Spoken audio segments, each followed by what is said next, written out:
Hello and welcome back to a video lecture for the course CCS 246. So here we will continue discussing the search, no, the search implementation to agents. Okay. So this one I will discuss. There's some problem in the previous video. Okay. So for the last example here for the problems usually done by search is your robotic assembly. So for our robotic assembly, so here we have your states as the real value coordinates of your robot joint angles. So the current angle sa inyong hinge, sa inyong arms, sa inyong or any other parts that makes up your robotic arm. And then the parts also, the state of the object that is being assembled, that can be considered. And actions naman, so that actions is the continuous motion of the robot joint. So whenever it's moving left, right, up or down, closing its hand, opening its hand, that is your action. Grabbing. Yes. And for the goal task naman, so this is the complete assembly of the object with no robot included. So once the robot is completed its assembly. Okay. And then the path cost is the time for the robot to assemble said object. Okay, so here we will discuss some of the algorithms, no, that typically perform a search. And that is used mo na siya in some of this logic, no, is used in your search agents. So some of these algorithms you will definitely encounter, no, in your other subjects. Okay.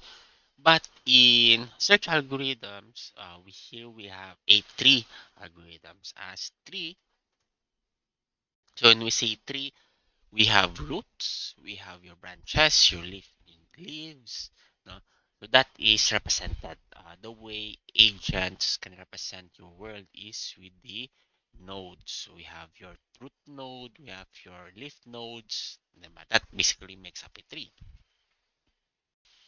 So the basic idea of your research algorithms is that this is an offline, so meaning aware man si agent, aware si agent sang iya nga and its goal na node. So ang ano na ni problem man diri sa inyong agent is it will try to look for a list of nodes nga agyan niya in order to reach for the goal node. Okay. So the way your agent navigates through is that once man navigate niya, so it will keep a list of already explored states or already explored nodes. So dumiwi siya para makip track na siya ang states, no, nga ginagyan niya. Expanding stage na siya. So expand ang iyang node or nga explored nodes. So here we have a pseudocode for the tree search, no, so that accepts a problem and a strategy. Okay, so for this strategy, so in tree search algorithms, may different strategies na siya na pwede nyo piliin. Okay, so we will see some of these strategies later on. And then it will turn a other solution or a failure. Failure if it cannot look for a goal node or hindi yan malabot ang goal node. Okay, so at first it will initialize the search tree using the initial state of the problem. So based on the initial state, no, it will structure a search tree. And for the loop, so if the first line ng loop is if there are no candidates for expansion, then return failure. So for candidates for expansion, if hindi na siya ka-spread out or hindi na siya ka-expand further, no, so it will return failure. So if may harap pa expansion, so there's a way for the agent to expand. Choose a leaf node for expansion according to a strategy. And if the node contains a goal state, then return to the corresponding solution. Else, it will expand the node again to look for and then continue expanding and searching for the goal node. Okay, So the way that that it can be represented no sa aton nga map sa map of Romania is are aton nga initial state is Arad. Then it will try to look for its nearest or the next node nga lapit sa Arad, so which is CBU, Timisoara, and then Serin. And starting, depende sa strategies sa inyong at research, no? So this one, starting na siya sa left side. So sa CBU, it will try to look for the nearest man mga node sa CBU. So you have your um, Arad, Fagaras, Oradea, and then Ramniku, Visaya, until it will reach, no? It will do this, explore, until malapot siya sa node state. So the way we translate the your problem, di ba? For the ones that what we discuss, your states, your actions, your goal, your problem formulation, to a tree search algorithm. So a state is a representation of your physical configuration, the physical configuration of the tree, the connection between your node, your parent node to each child nodes from node 1 to node 2, no? So that is the state. Okay, so a state lang siya is just a representation of the physical configuration to the environment, most likely the environment. Okay, while a node naman, so this is a specific data structure consisting a part of a search tree. So your search tree, so this node will have an attribute of parent, may siya a list of child, no? Your depth, so ang depth na siya is ang iyang kadalumon, diba? Ang distance niya for ang depth tigili within the tree. So for that, we have different levels, no? As you will learn in your data structures. And then your path cost. So path cost na siya going from parent to your node. So we say that states do not have parents, children's, that, or path cost. So, compared mo sa node, so there are very different na terminologies. So as your node, as your agent expands gali, or navigates to the tree, so it will perform a expand or an expand function. So this expand function creates new nodes. So these nodes is maybe related, those nodes that are related or that is the children of the node or the current nodes. Okay, so here is your general implementation for your search tree. Okay, so here we have search tree, may kita problem and fringe. So this one, ang ating fringe refers to, so for our fringe, so here we have, diba, the initial state, diba? For fringe naman, so this refers to the list of the nodes that is connected to the visited nodes. So this is your also called your frontier. So frontier, so these are the nodes nga inog explore pa lang. So na-discover sa inyong agent, however, wala niya pa na-explore. So it will keep a list of these nodes, no, to be explored na by the agent. Okay. And then, so maloop na siya. So if ang fringe, if the frontier is empty, so meaning wala na kadtuan ang inyong agent, then that is considered to be a failure. Now, kung hindi siya empty, so it will remove the front fringe. So, ang first nga items ng inyong frontier. Then, it will check if that node is your goal. Balik, kung hindi na siya goal, and if that's the goal, then it will return that node. Diba? Nakita na sa inyong agent ng goal. So if not, kundi siya goal, then it will insert. So pangitaan niya to ang fringe luwat sang explode niya nga node, 'di ba? And that is going to be added again sa or appended sa aton nga list. Okay. So for expand naman ng function, so this returns a set of nodes, di ba? So yung successors, so for initially empty na siya, and then as we go along, so we will expand these successors. So for each action, no, action and the results ng ating action in successor na function, then we have successor function for our problem, and then the current state.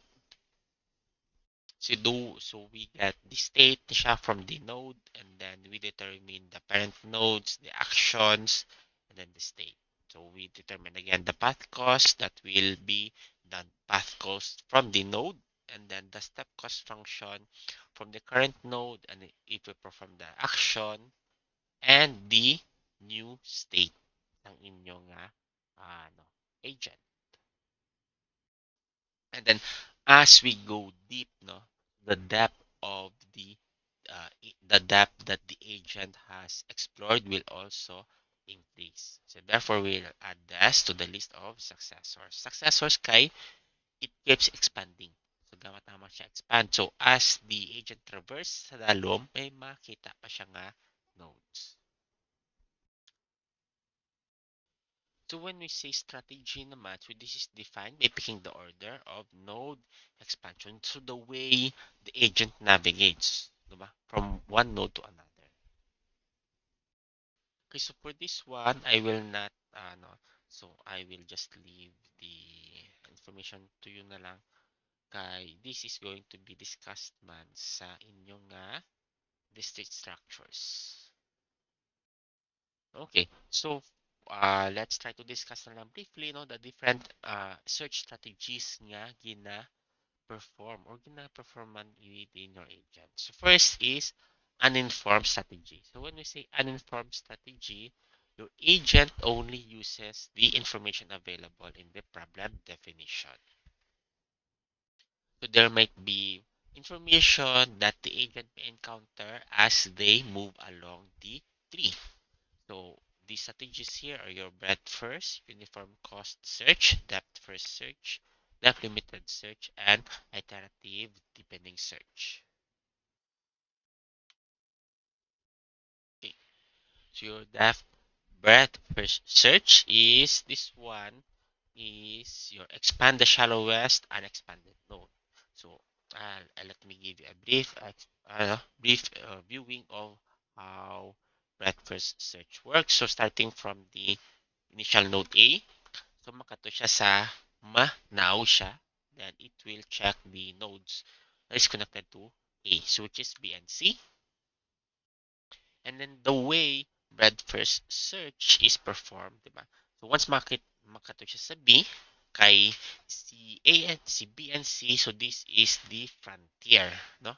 Or the fringe of the first fringe na nakita. The fringe, okay. So it will contain B and C, and it will try to explore B first. So once we explore si B, it will update again the frontier of range. And samtang ga-update siya, so it will locate, no? Ay, sorry. So it will, this one, i-update niya man si fringe, but before siya mag-dive, no? Before siya magkanto, so sa DNE, so it will just check first ang C.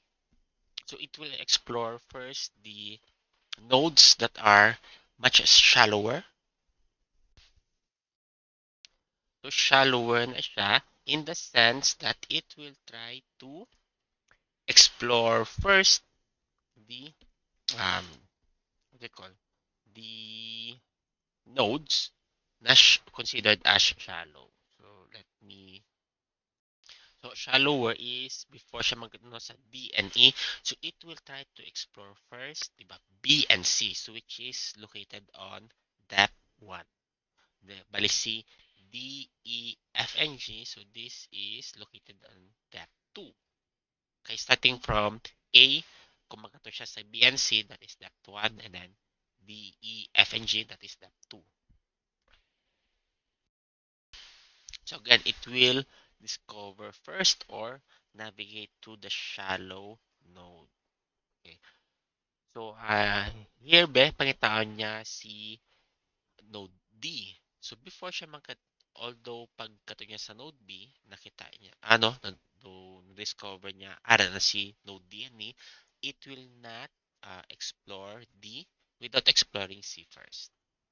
Then, so after that, di ba, ma-explore niya na si C, that's the time nga magkato siya sa D. So basic sa but first search is that makomplete yan ni siya. But the time here is if you're sa inyong complexities, yung complexities, no? So O B D raised to D plus 1. And for space, so this skips every node in memory. So every node nga na-visit sang inyong every node nga na-visit sang inyong agent, every node that was added in the frontier. So in general, this is not optimal kay most likely i-discover yan na mo ang shallow nga mga nodes. So probably ma-cover yan na ang tanan nga nodes before going to the goal node.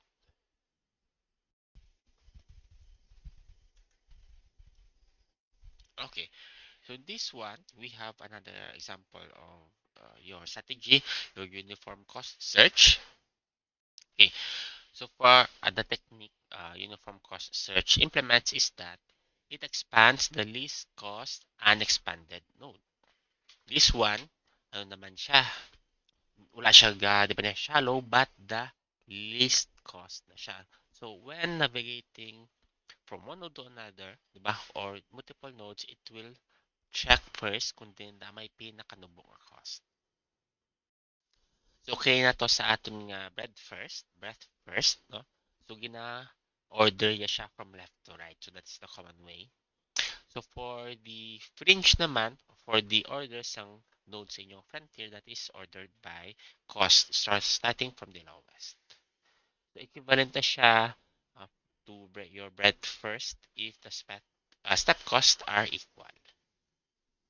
So if they cost navigating from one node to another, all of these are equal. So magiging breadth first na siya. So this is complete. So if step cost is greater than your cost, time na siya. So this depends on the number of nodes your with your goal less than or equal to the cost of optimal solution. So the cost you know, uh, from the initial node to the end node. The space naman, so this again depends on the number of nodes less than or equal to the cost of the optimal solution. And this is optimal. So yes, so compared sa aton nga breadth first search. So nodes expand in increasing order as compared to the breadth first search nga pag order ya sang iyang fringe or frontier is by order lang, no, from left to right. Okay, so opposite naman to your breadth first search is your depth first search.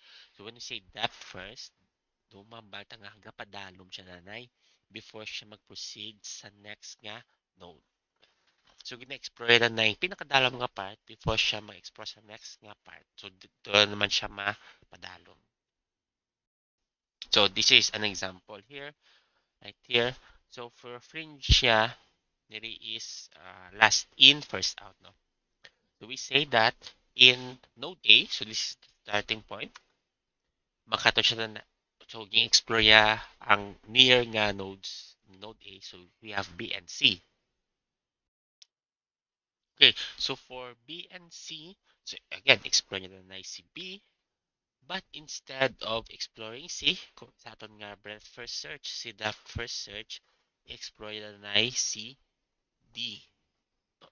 Okay, so wala siya based by depth, no? So C, instead of B going next to E, explore niya liwat C, D until such time nga hindi na kita maka-expand. So once hindi na kita maka-expand and then wala man gyapon ang goal node dira, then it will proceed on letter E naman. So, so hindi na ma-expand si H, I, so it it will proceed to E. Okay, so, kay, yeah, so E naman, then it will proceed on J, K, and then once wala man gyapon ng gold node dire, tapos na-explore na, napadalman na si B, it will proceed na sa C. So, amo na aluwaton yan nila sa C, sa sino C, F, L, M dayon, tapos once matapos na dara, walang pagyapan ng gold node, it will proceed naman sa G, N, and then O.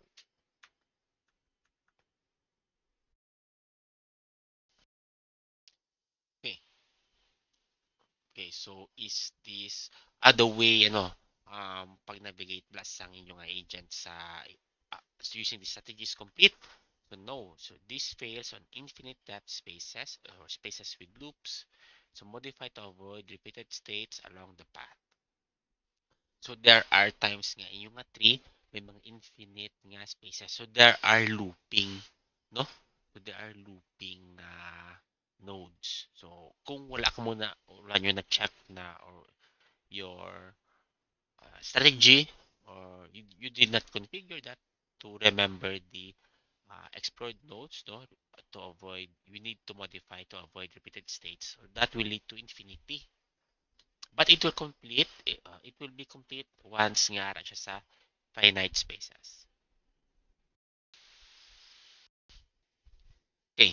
So, ang time delay is O raised to bm. So, terrible if your m value is larger than larger than b. But if the solutions are dense, then may be much faster than your breadth first search. So, space naman is ano, O multiplied by bm. Okay, so therefore that is a linear space na siya. So is this optimal compared sa the first search? Sa breadth first search? No. Okay, so let us discuss na lang siguro this before we end our video and then proceed to the next part. Okay, so depth limited search. So this is a depth first search but with a limit. So we are constricting no the depth limit nga i-explore sa atong agent. Okay, so example is that nodes that FL that have no successors. So it will check kung ang sa amo nga depth may mga nodes nga wala kang successors. So that it will proceed naman sa different naman nga nodes. Okay, so for our depth first search, no, depth limited search, I mean, so we have your function that accepts a problem and has a limit. Okay, so here we perform a recursive na DLS. So, recursive in the sense nga, i-call yun, no, liwat-liwat ang DLS. So, until search time nga, may haboy siya nga cut off or else i-failure niya na. Okay. So, first is, ang cut-off occurred. So, kung gina-check na if ga-occur ang cut-off mo. So, kung nag-cut off occurred, so return cut off. So, i-cut off na ang specific nga, ang specific nga depth. Di ba? Ang depth are the nodes that are in this specific depth, i-cut off na siya. So, ginalimit niya ang tree or ginamodify ang tree. Okay.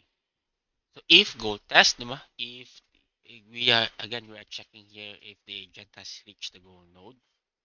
Else, kung wala ipanalabot, then the depth of this node, so kung limited na siya, then it will return or cut off. So hindi na siya mag-proceed dire, hindi na siya mag-continue on going down on a specific na node, uh, expand and then go down. No? So mabalik na siya. Or it will proceed on or go back to the upper depth. Then, for each successor nga nakita nila sa expand or node, do. So the result here is equal what ang recursive DLS. So starting from the successor, the problem and the limit. So if the result here is cut off, then it was set to cut off occur to true. So else it will um it will result the cutoff as not failure, and then it will just return the result. Okay. So ari day so ginalimited. So it will not try to go down to the very tip of the tree.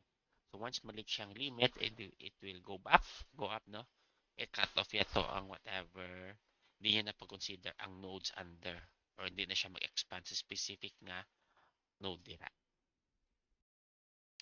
Okay, so thank you for watching, and we will continue our discussion, no, for the different strategies magyapon, and as well as different strategies that is usually used for search na algorithms. So thank you for watching, and see you on the next one.